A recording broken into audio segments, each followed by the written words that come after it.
In the previous lecture, we have discussed the construction feature of synchronous machine, in which we have discussed the stator and rotor, two kinds of rotor. We have also discussed salient pole rotor and cylindrical rotor. Okay, now this lecture is very important, in which we will discuss about the armature winding. So let's start with armature winding. So armature winding in case of three-phase synchronous machine is wound on static part of the machine because it is a high power winding, and easily we can draw the power from a static part. You know very well. So first we will define what is a conductor. So conductor, to define a conductor, so conductor is nothing but it is a wire of fixed length. So a wire of fixed length is called as a conductor. So this is conductor.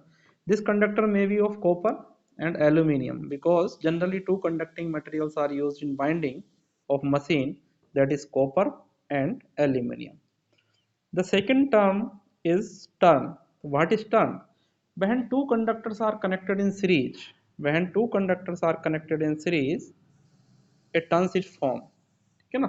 एक turn बनाने के लिए हम क्या करते हैं, दो conductor को सीरीज में कनेक्ट कर देते हैं। तो when two conductors are connected in series, you can see here this is one conductor and this is the second conductor. These are connected in series, so this is called as a turn. The second term is, this is coil. When a number of turns are connected in series, then it forms a coil, or series combination of a number of turns is called as a coil. So here you can see in this diagram, a number of turns are connected in series to form a coil. So I hope it will be clear that what is a conductor, what is a turn, and what is a coil.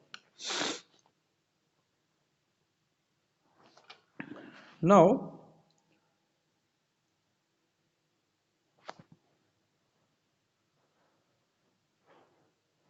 the second term is winding.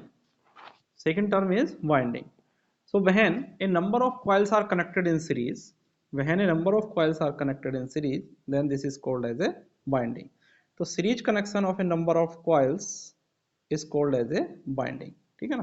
तो अभी तक चार term हमने बताए हैं आपको, conductor, turn, coil and winding, ठीक है ना। तो we have started with a conductor. Now there is a very important formula that you have to keep in mind when you are studying the machine. There are two types of angles we used in machine. First is called as the electrical angle and second is called as the mechanical angle. Okay, so the example of electrical angle is that when we are applying a voltage, v is equal to Vm sin omega t, and suppose current is I is equal to Im sin omega t minus phi. So this phi is not the mechanical angle, this is the electrical angle. Okay, so electrical angle in a machine relates the mechanical angle with this formula: theta electrical is equal to P upon 2 theta mechanical, where P is the number of poles. So theta electrical and theta mechanical depends upon number of poles. Now the next term is pole pitch. So what is pole pitch? So this is very important term. What is pole pitch? So if we have two adjacent poles, these are the adjacent pole, N pole and S pole, and keep in mind also these poles should be opposite to each other. If this is N pole, this should be S pole. So pole pitch is the angular displacement between center of two adjacent and opposite poles. If this is N pole and this is S pole, so this is the center of N pole and this is the center of S pole. So this is the angular displacement between the two opposite and adjacent poles is called as the pole pitch. So angular displacement between centers of two opposite adjacent poles, ठीक है ना। adjacent का मतलब बेटा होता पास पास, ठीक है, is called as the pole pitch. So as per standard rule of design, जब डिजाइन के रूल हम अप्लाई करते हैं तो पोल पिच हमारी कितनी होनी चाहिए, 180 डिग्री इलेक्ट्रिकल। ये एंगल किसमें है आपका, इलेक्ट्रिकल में, ठीक है ना। So pole pitch should be equal to 180 degree. So I hope that the definition of pole pitch will be clear. That is pole pitch is equal to angular displacement या angular distance between the centres of two adjacent and opposite poles and it should be equal to 180 degree. Now the second term is coil span. What is coil span? So angular displacement या angular distance, you can see it, this is angular distance. So angular distance between two coil sides. अब देखिएगा हमारे पास दो coil होती हैं, एक suppose एक conductor ये है जो एक कॉइल बना रहा है और दूसरा कंडक्टर ये है जो कॉइल बना रहा है, ठीक है ना। तो इस वाली साइड को हम बोलते हैं कॉइल साइड 1 और इस कॉइल को हम बोलते हैं कॉइल साइड 2, ठीक है ना। तो दो कॉइल, देखिएगा दो कॉइल के बीच जो एंगुलर डिस्टेंस आपकी होती है दो कॉइल साइड के, ये कॉइल साइड 1 है, ये कॉइल साइड आपकी 2 है। तो कॉइल साइड्स के बीच जो आपकी एंगुलर डिस्टेंस होती है उसकी को हम बोलते हैं कॉइल स्पैन, ठीक है। और कॉइल स्पैन कितना होना चाहिए आपका, हमेशा कॉइल की एक साइड कहाँ होनी चाहिए आपकी, ये सपोज एन पोल है और ये आपके पास एस पोल है, ये एन पोल है आपके पास और ये एस पोल है। तो कॉइल की एक साइड कहाँ होनी चाहिए, अंडर एन पोल, और दूसरी कहाँ होनी चाहिए, अंडर एस पोल। तो मान लिया अगर ये आपकी कॉइल बन रही है तो देखिएगा ये किसके बराबर होता है, सेंटर टू सेंटर डिस्टेंस क्या होती है आपकी, पोल पिच। तो कॉइल का जो स्पैन होना चाहिए आपका क्या होना चाहिए, पोल पिच के बराबर होना चाहिए। तो as per the design rule the coil span should be equal to pole pitch, और पोल पिच कितनी होनी चाहिए आपके पास, 180 डिग्री, ठीक है। हेलो, ठीक है, चलिएगा अब बेटा देखते हैं नेक्स्ट। जो हमारी कॉइल होती हैं, जो हम कॉइल यूज करते हैं, वो दो तरह की कॉइल हम यूज करते हैं। एक होती है हमारी शॉर्ट पिच कॉइल जिसको हम बोलते हैं फ्रैक्शनल पिच कॉइल भी बोलते हैं, और दूसरी होती है हमारी फुल पिच कॉइल। तो ये इंपॉर्टेंट लेक्चर इसलिए है क्योंकि सारा बेसिक्स आपका इसमें है। तो देखिएगा अगर कॉइल स्पैन हमारा 180 डिग्री से कम हो जाता है, if the coil span is not equal to pole pitch and it is less than pole pitch, so इस तरह की कॉइल को हम क्या बोलते हैं, शॉर्ट पिच, क्योंकि पिच क्या हो गई इसकी, शॉर्ट हो गई, ठीक है ना। यहाँ पर देख सकते हो आप, ये आपका एन पोल है, ये आपका एस पोल है। एक कॉइल की साइड आपकी एन पोल के अंडर में आ रही है, दूसरी आपकी एस पोल के अंडर में नहीं आ रही है, ठीक है ना। So as per the rules the coil span should be how much, it is 180 degree equal to pole pitch. तो ये क्या होगी आपकी पोल पिच हो गई। बट यहाँ पर आप देख रहे हो ये आपकी जो शॉर्ट है कितने एंगल से शॉर्ट हो रही है, अल्फा से। तो आपकी जो कॉइल पिच बचेगी, कॉइल स्पैन बचेगा, वो कितना बचेगा, 180 डिग्री माइनस अल्फा। और जितने एंगल से आपकी शॉर्ट होती है, होनी कितनी चाहिए बेटा 180, लेकिन शॉर्ट कितनी हो रही है आपकी अल्फा डिग्री से। तो जितने एंगल से आपकी स्पैन कम होती है उसी को बोलते हैं chording angle. This angle is called as the chording angle. So angle alpha by which coil is shorted is called as the chording angle. मैं कह रहा हूं कि अगर आपका जो कॉइल स्पैन है वो सपोज कितना है आपके पास, 150 डिग्री है, कितना है 150, होना कितना चाहिए आपके पास 180। तो आपका कोडिंग एंगल कितना हो जाएगा, अल्फा इज इक्वल टू होगा आपके पास 30 डिग्री। मीन्स हम कह सकते हैं कि जो हमारी कॉइल है that is short by 30 degree, it is a short pitch coil.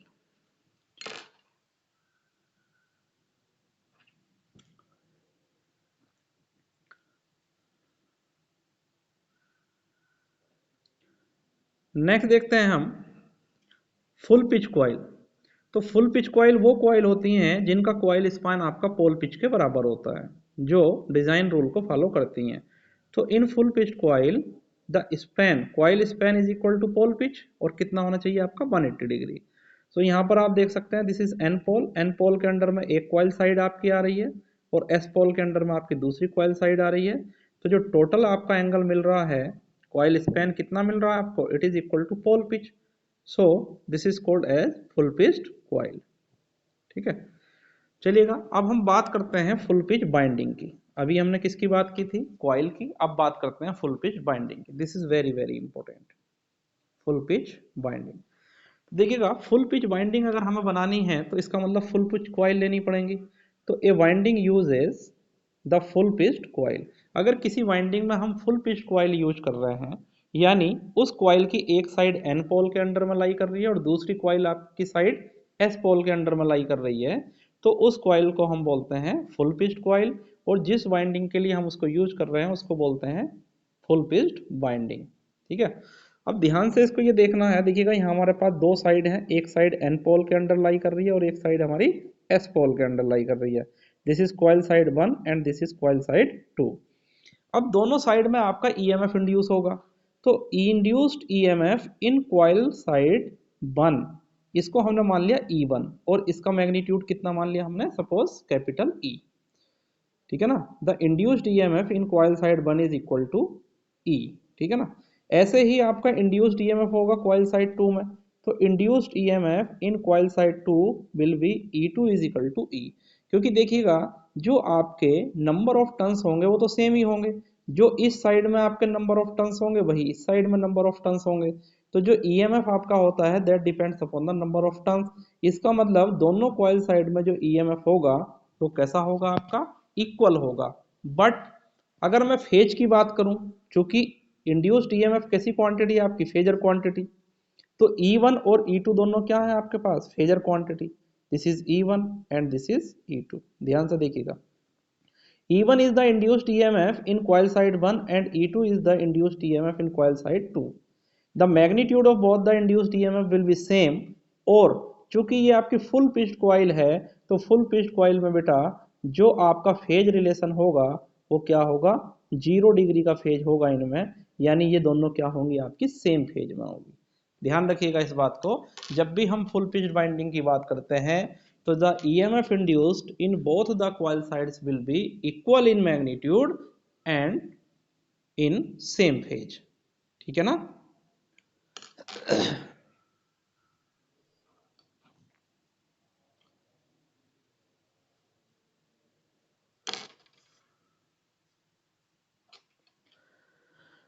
तो देखते हैं इसको फेजर डायग्राम से कैसे रिप्रेजेंट कर सकते हैं। बेटा डिस्टरबेंस हो रहा है किसी की तरफ से, आप बंद कर लीजिए, म्यूट कर लीजिए अपने आप को, चलिएगा। अब देखिएगा मैंने आपको बताया कि जो E1 और E2 होंगे फुल पिच्ड कॉइल में वो क्या होंगे आपके, दोनों सेम फेज में होंगे। तो ये मैंने बेटा E1 मान लिया और इसको मैंने E2 मान लिया। ठीक है ना, ये E1 और ये E2, दिस इज E1 और E2, और दोनों का मैग्नीट्यूड क्या होगा आपका, E1 is equal to E के बराबर और E2 भी आपका E के बराबर। तो मुझे बताइएगा अगर मैं फेजर सम इनका लेना चाहूँ, देखिएगा दो सम यहाँ पर आपको देखने हैं, एक फेजर सम चूंकि फेजर्स हैं E1 और E2, और दूसरा आपको लेना है क्या, अर्थमेटिक सम। तो अगर मैं फेजर सम की बात करूं तो phasor sum E R phasor is equal to कितना होगा, E1 phasor plus E2 phasor. और आपको पता है इसका अगर मुझे मैग्नीट्यूड निकालना है तो फॉर्मूला होता है under root E1 square plus E2 square plus 2E1 E2 cosine of the angle between them. तो जब दोनों सेम फेज में है तो बेटा फाई की वैल्यू कितनी हो गई आपकी, 0 डिग्री। जब फाई की वैल्यू 0 डिग्री हो गई है तो ये कितना बन जाएगा आपका 1, cos 0 is 1। So E R जो आएगा वो कितना आएगा आपका 2E आएगा। ठीक है ना, जो फेजर सम है वो कितना आएगा, 2E आएगा। और अगर मैं अर्थमेटिक सम की बात करूं, अर्थमेटिक सम का मतलब तो सीधा जोड़ना है आपका, तो arithmetic sum E A is equal to कितना होगा, E1 का मैग्नीट्यूड प्लस E2 का मैग्नीट्यूड। E1 का कितना है, E plus E is equal to कितना होगा, 2E होगा। ठीक है ना। सो इसका मतलब क्या है कि in case of full pitched winding the phasor sum of induced EMF is equal to arithmetic sum. ठीक है ना, और E R will be equal to E A. That is very very important point. अगर आपसे कोई पूछता है कि फुल पिच बाइंडिंग है तो देखिएगा कंक्लूजन ये है कि जब भी फुल पिच बाइंडिंग का हम यूज करते हैं तो दोनों कॉइल साइड में जो भी ईएमएफ हमारे इंड्यूस हो रहे हैं उनका मैग्नीट्यूड सेम होगा और दोनों सेम फेज में होंगे, और दोनों का जो फेजर सम और अर्थमेटिक सम है वो भी क्या होगा आपका, सेम होगा। ठीक है, तो यहीं से ही एक आपका निकल का आता है नया टर्म जिसको हम बोलते हैं पिच फैक्टर। क्या बोलते हैं इसको, पिच फैक्टर। ये फैक्टर बताता है कि जो ईएमएफ इंड्यूस हो रहा है हमारा किसमें, शॉर्ट पिच में और फुल पिच में, वो कितने फैक्टर से एक दूसरे से डिफर है। ठीक है ना, तो देखिएगा पिच फैक्टर कहता है it is the ratio of phasor sum to arithmetic sum of induced EMF in the coil sides. कि जो कॉइल साइड्स में हमारे ईएमएफ इंड्यूस हो रहे हैं किसी पर्टिकुलर वाइंडिंग में, उनका जो आपका फेजर सम और अर्थमेटिक सम का रेशियो है उसी को हम बोलते हैं पिच फैक्टर। सो के पी इज इक्वल टू हुआ आपका ई R upon E A. E R is क्या है आपका फेजर सम और ये क्या है आपका अर्थमेटिक सम। तो ध्यान रखिएगा, pitch factor is the ratio of induced EMF ratio of phasor sum of induced EMF to the arithmetic sum. ठीक है, चलिएगा। तो अगर मैं यहाँ पर बात करूँ फुल पिच की, ध्यान से देखिएगा, तो फुल पिच के लिए मुझे बताइएगा, for full pitch binding KP कितना होता है आपका ई आर अपॉन ई ए, और अभी आपने कैलकुलेट किया ई आर कितना आया था आपका फेजर सम 2e, और अर्थमेटिक सम भी कितना आया था 2e, यानी रिजल्टेंट क्या होगा इनका 1, यानी जो पिच फैक्टर होगा वो क्या होगा आपका 1 होगा, जो पिच फैक्टर होगा आपका 1 होगा। यानी चाहे आप फेजर सम ले लीजिए चाहे आप अर्थमेटिक सम ले लीजिए, दोनों क्या होंगे आपके बराबर होंगे, किस कंडीशन में, फुल पिच कॉइल में। ठीक है ना, so this is the significance that KP is equal to 1। ठीक है ना,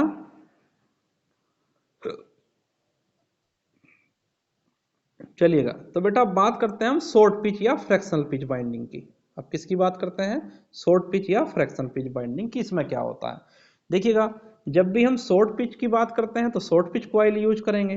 तो windings having short pitch coil is called as short pitch winding या फ्रैक्शनल पिच बाइंडिंग। यानी इनमें जो वाइंडिंग होगी हमारी वो कैसी होगी, जो कॉइल होंगी वो कैसी यूज करेंगे हम, शॉर्ट पिच कॉइल। तो आप देख सकते हो यहाँ पर आपका एन पोल है और यहाँ पर आपका एस पोल है। एक कॉइल साइड आपकी लाई कर रही है सेंटर पर एन पोल के और दूसरी कॉइल साइड लाई कर रही है यहाँ। ठीक है ना, जबकि अगर ये फुल पिच होती तो यहाँ लाई करनी चाहिए थी। तो आप देख सकते हो कि इसकी जो आपकी कॉइल स्पैन है that is equal to 180 minus alpha, means this winding is chorded by an angle of alpha, this is chording angle. ठीक है ना, जो हमारी कॉइल की जो पिच है that is shorted by alpha degree, so this is called as the chording angle. अब मुझे बताइएगा, क्या इस कंडीशन में हमारा फेजर सम और अर्थमेटिक सम बराबर होगा, बिल्कुल नहीं होगा। अगर हम शॉर्ट पिच या फ्रैक्शनल पिच बाइंडिंग की बात करते हैं तो हमारा जो फेजर सम होगा वो थोड़ा अर्थमेटिक सम से कम होगा। ठीक है ना, तो in short pitch bindings the phasor sum of induced EMF in the coil sides is less than the arithmetic sum। ठीक है ना, so as there is a phase displacement of an angle alpha between E1 and E2। अब देखिएगा E1 और E2 का magnitude तो बेटा same ही होगा, E1 इज इक्वल टू कितना होगा, E होगा, और यही किसके बराबर होगा, E2 के। लेकिन जब हम शॉर्ट पिच की बात करते हैं तो शॉर्ट पिच के केस में क्या होगा, आपका E1 और E2 के बीच एक फेज डिस्प्लेसमेंट आ जाएगा, कितने डिग्री का, अल्फा। और इसी फेज डिस्प्लेसमेंट की वजह से जो आपका फेजर सम है वो अर्थमेटिक सम से आपका कम हो जाएगा। मतलब ये है कि यहाँ पर अगर मैं सपोज E1 ले रहा हूँ, सपोज ये मैं E1 ले रहा हूँ, ये क्या है आपका E1, ठीक है, और ये क्या है आपका E2, ये है आपका E2। तो दोनों के बीच जो डिफरेंस आ रहा है ये कहलाता है आपका अल्फा। ठीक है ना, इस डिफरेंस की वजह से ही आपका जो फेजर सम होगा that will be less than arithmetic sum. चलिएगा, तो देखते हैं हम इसको।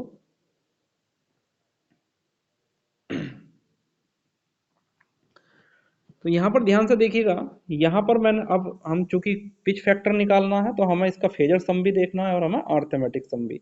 तो ये मान लिया ये फेजर मैंने ओ ए फेजर क्या डिनोट कर रहा है आपका E1, और E2 A B phasor denote कर रहा है आपका E2, और दोनों के बीच एंगल कितना है बेटा, अल्फा। ये एंगल कितना है आपका, अल्फा। तो फेजर सम क्या होगा आपका, ये वाला दोनों का जो रिजल्टेंट होगा वो यही तो होगा फेजर सम, इसी को बोल रहे हैं हम ER। ठीक है, अब देखिएगा मुझे क्या करना है, ER की मुझे वैल्यू निकालनी है। तो आप देख सकते हो ER का मैग्नीट्यूड कितना होगा, OB, ER का मैग्नीट्यूड कितना होगा, O से लेके और B तक। तो OB निकालना मुझे, OB मुझे कैलकुलेट करना है, मीन्स जो ER होगा, ER is equal to, this is OB, ER is equal to OB, ये आपको निकालना है। तो इसको निकालने के लिए देखिएगा हमने क्या किया कि पॉइंट ए से क्या किया, हमने OB पर एक परपेंडिकुलर डाल दिया बेटा, ये हमने एक परपेंडिकुलर डाल दिया, इस पॉइंट को बोल दिया हमने C। अब जब E1 और E2 का मैग्नीट्यूड सेम है तो आप ज्योमेट्री में जा सकते हो, E1 और E2 का मैग्नीट्यूड सेम है तो क्या करेगा, ये परपेंडिकुलर ओ बी को दो इक्वल पार्ट में डिवाइड कर देगा। ये जो पार्ट है ये क्या है आपके इक्वल है, यानी O C is equal to होगा B C. O C is equal to क्या होगा बी सी। तो अगर मैं ई आर कहूँ अब कितना हो जाएगा, तो ई आर कितना होगा, या तो टू ओ सी हो जाएगा या टू बी सी हो जाएगा। अल्टीमेटली अब हमें क्या करना है, हमें या तो ओ सी की वैल्यू कैलकुलेट करनी है या हमें फिर बी सी की वैल्यू। तो आप देख सकते हो हम ओ सी की वैल्यू कैलकुलेट करेंगे तो ये आपका एक राइट एंगल ट्रायंगल हमारा फॉर्म हो रहा है, ओ सी ए। ओ सी ए, दिस पॉइंट इज ए। तो अब ये एंगल निकालने के लिए ध्यान से देखिएगा इसको। अब चूंकि मुझे ये बेस एंगल निकालना है, ये एंगल कितना है, तो ये एंगल निकालने के लिए देखिएगा, यहाँ से यहाँ तक जो एंगल होगा, यहाँ से यहाँ तक आप देख सकते हो कितना होगा, 180 डिग्री माइनस अल्फा। चूंकि यहाँ से ये पूरा एंगल कितना है 180, ये एंगल कितना है 180। तो ये एंगल अगर मैं अल्फा इसमें सब्सट्रैक्ट कर दूंगा तो ये वाला जो एंगल बचेगा वो कितना बचेगा, 180 माइनस अल्फा, ठीक है ना, बचेगा। अब ये जो परपेंडिकुलर है ये इस पूरे एंगल इसको क्या कर रहा है, दो बराबर पार्ट में डिवाइड कर रहा है। तो ये वाला जो मेरे पास एंगल बचेगा ये कितना बचेगा, 90 minus alpha upon to, 90 minus alpha upon two. और जब ये आपका 90 माइनस अल्फा अपॉन टू है तो ये वाला एंगल कितना बच जाएगा आपका, अल्फा अपॉन टू। इसी तरह से ये 90 माइनस अल्फा अपॉन टू है तो ये भी 90 माइनस अल्फा अपॉन टू है। तो 90 minus alpha upon two plus 90, 180 minus alpha upon to, 180 में से इसको घटा दीजिए तो ये एंगल कितना बचा आपका, अल्फा अपॉन टू। तो सिंपल ज्योमेट्री है। तो ये एंगल आपका अल्फा अपॉन टू हुआ, ओ से लेके ओ सी, ओ सी क्या हो गया आपका बेस हो गया, और परपेंडिकुलर क्या हो गया आपका सी ए, सी ए इज द परपेंडिकुलर, और हाइपोटेनियस हो गया आपका ओ ए। और इसकी वैल्यू कितनी है आपकी ई वन, ई वन किसके बराबर है आपका ई के। तो यहाँ से मैं ओ सी की वैल्यू निकाल लूंगा। तो cos alpha upon two is equal to कितना हो जाएगा, O C divided by E. तो O C is equal to कितना हो गया, E into cos alpha upon two. तो फेजर सम कितना आया मेरे पास, फेजर सम आ जाएगा टू ओ सी, यानी E R is equal to कितना आ गया, two E cos alpha upon two. और आर्थमेटिक सम कितना होता है, आर्थमेटिक सम तो सिंपल होता है E one plus E two, यानी E plus E is equal to two E. तो मुझे बताइएगा ई आर कितना आ रहा है, two E cos alpha upon two. Alpha zero तो हो नहीं सकता क्योंकि अल्फा क्या रहेगा हमेशा ग्रेटर देन जीरो। अगर मैं बात करूं शॉर्ट पिच की तो अल्फा तो जीरो नहीं हो सकता है। तो अगर alpha is greater than zero होगा तो हमेशा ई आर क्या होगा आपका आर्थमेटिक सम से कम होगा, ठीक है, E R will be less than E A. So pitch factor in that case will be equal to E R upon E A is equal to two E cos alpha upon two E, और K P is equal to आ जाएगा cos alpha upon two. This is very very important derivation and many times it is asked in university examination, K P is equal to cos alpha upon two. और KP की value बेटा कितनी होगी, यहाँ पर 1 से कम हो जाएगी क्योंकि ई आर क्या है आपका ई ए से कम है। हेलो, समझ में आ गया है तक? अरे वैसे ही बोलते हो तुम यार, क्यों भाई? नहीं, ये देखो जो मैं समझा रहा हूँ उसमें कहीं ये तो नहीं कि कोई पॉइंट ना समझ में आ रहा हो। ठीक है, चलिएगा। तो इसका मतलब क्या हुआ कि जो हमारा पिच फैक्टर है, पिच फैक्टर हमारा 1 होता है किसके लिए, फुल पिच वाइंडिंग के लिए, और 1 से कम होता है किसके लिए, शॉर्ट पिच वाइंडिंग के लिए, ठीक है ना। ऐसा क्यों होता है, क्योंकि फुल पिच के केस में हमारा फेजर सम कम होता है, सॉरी फेजर सम और अर्थमेटिक सम हमारे बराबर होते हैं, जबकि शॉर्ट पिच में हमारा जो फेजर सम है वो आपका अर्थमेटिक सम से कम हो जाता है due to the chording angle alpha, ठीक है। अब देखिएगा ध्यान से, ये जो केपी हमारा आया बेटा, ये केपी हमारा तब आया जब हमारा जो ईएमएफ इंड्यूस्ड हो रहा ना वो कैसा है, प्योर साइनेसोइडल है। कैसा है, pure sinusoidal. E is equal to E M sine omega T. But generally देखिएगा there are many factors due to which the induced EMF in stator winding is not pure sinusoidal. We will discuss it in the later on. So practical form of EMF is the distorted EMF, like that. So this is the distorted EMF. Yeah, this is not the pure sinusoidal. So you have also studied the Fourier series in which you have drive the fundamental component and other harmonics. इसका मतलब जब pure sinusoidal wave नहीं होती है हमारी, तो उसमें क्या होता है, एक तो फंडामेंटल वेव होती है हमारी यानी प्योर साइनसोइडल वेव होती है, प्लस साथ में क्या होते हैं, कुछ हार्मोनिक्स होते हैं। तो अगर यहाँ पर मैं nth हार्मोनिक की बात करूं कि nth हार्मोनिक के लिए हमारा kp कितना होगा, हमारा kp कितना हो जाएगा, तो nth हार्मोनिक के लिए kp n is equal to हो जाएगा cos n अल्फा अपॉन 2। कितना होगा, cos n alpha upon 2। This is the general formula for nth harmonic. अगर मैं फंडामेंटल की बात करूं तो फंडामेंटल के लिए n की वैल्यू कितनी हो जाएगी, 1। तो simple kp is equal to कितना हो जाएगा, cos alpha upon 2, no problem. और अगर मैं सेकंड हार्मोनिक की बात करूं तो कितना हो जाएगा, cos अल्फा हो जाएगा। थर्ड हार्मोनिक की बात करूं तो कितना हो जाएगा, 3 अल्फा अपॉन 2 हो जाएगा। अब देखिएगा एक एग्जाम्पल हम लेते हैं कि मान लिया हमारी वेव फॉर्म में थर्ड हार्मोनिक प्रेजेंट है, तो n की वैल्यू कितनी होगी हमारे पास, थर्ड होगी ना। तो जब n की वैल्यू थर्ड होगी तो kp कितना हो गया थर्ड हार्मोनिक के लिए, kp 3 इज इक्वल टू हो गया cos 3 अपॉन 2 अल्फा। ये हमारा पिच फैक्टर है किसके लिए, थर्ड हार्मोनिक के लिए। अब सपोज थर्ड हार्मोनिक को हमें सप्रेस करना है, थर्ड हार्मोनिक को हमें रिमूव करना है। तो देखिएगा ये बहुत इंपॉर्टेंट क्वेश्चन है, कई बार गेट एग्जाम वगैरह में भी ये पूछा गया है।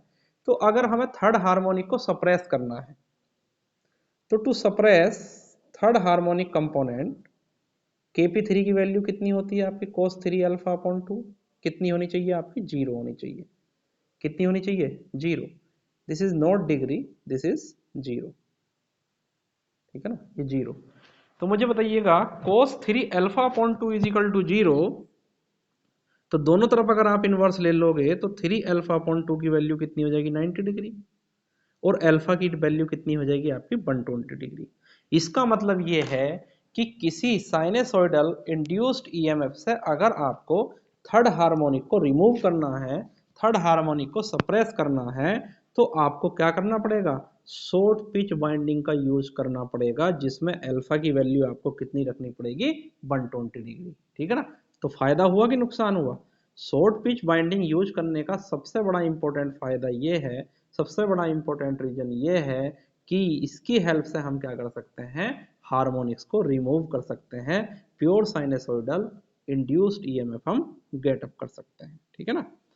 सो it indicates that to suppress a third harmonic component from the non-sinusoidal induced EMF, alpha should be equal to 120 degree. So as we can use the short pitch winding to suppress the nth order harmonics, means हम short pitch winding का use जो करते हैं वो क्यों करते हैं, जिससे कि nth ऑर्डर हार्मोनिक को हम क्या कर दें, सप्रेस कर दें। So practically short pitch winding is use, that is very very important term. देखिएगा आइडियली तो हम क्या करते हैं, आइडियली तो हम फुल पिच लेते हैं, लेकिन प्रैक्टिकली जो हम बाइंडिंग लेते हैं वो कैसी लेते हैं, शॉर्ट पिच। उसके फायदे हैं क्योंकि उसके कुछ एडवांटेजेस हैं। वो एडवांटेजेस क्या है आप लोगों ने देख लिए हैं कि किसी पर्टिकुलर एंगल से उसको कोडिंग करने के बाद हम किसी हार्मोनिक को रिड्यूस कर सकते हैं। तो advantages of short pitch binding, तो पहला एडवांटेज तो ये हुआ, देखिएगा एक आप फुल पिच बाइंडिंग बना रहे हो, एक आप शॉर्ट पिच बाइंडिंग बना रहे हो, ठीक है ना। तो शॉर्ट पिच से क्या हो रहा है कि जो कॉइल स्पैन है वो आपका कम हो रहा है, तो कॉइल स्पैन कम हो रहा है बेटा, तो क्या होगा आपका कॉपर मटेरियल भी कम यूज होगा, तो saving in copper material due to less span. दूसरा क्या होगा, wave form of the induced EMF is improved, जो ईएमएफ की जो आपकी वेव फॉर्म है नॉन साइनसोइडल वो भी क्या हो जाती है, इम्प्रूव हो जाती है, ठीक है। बताएं,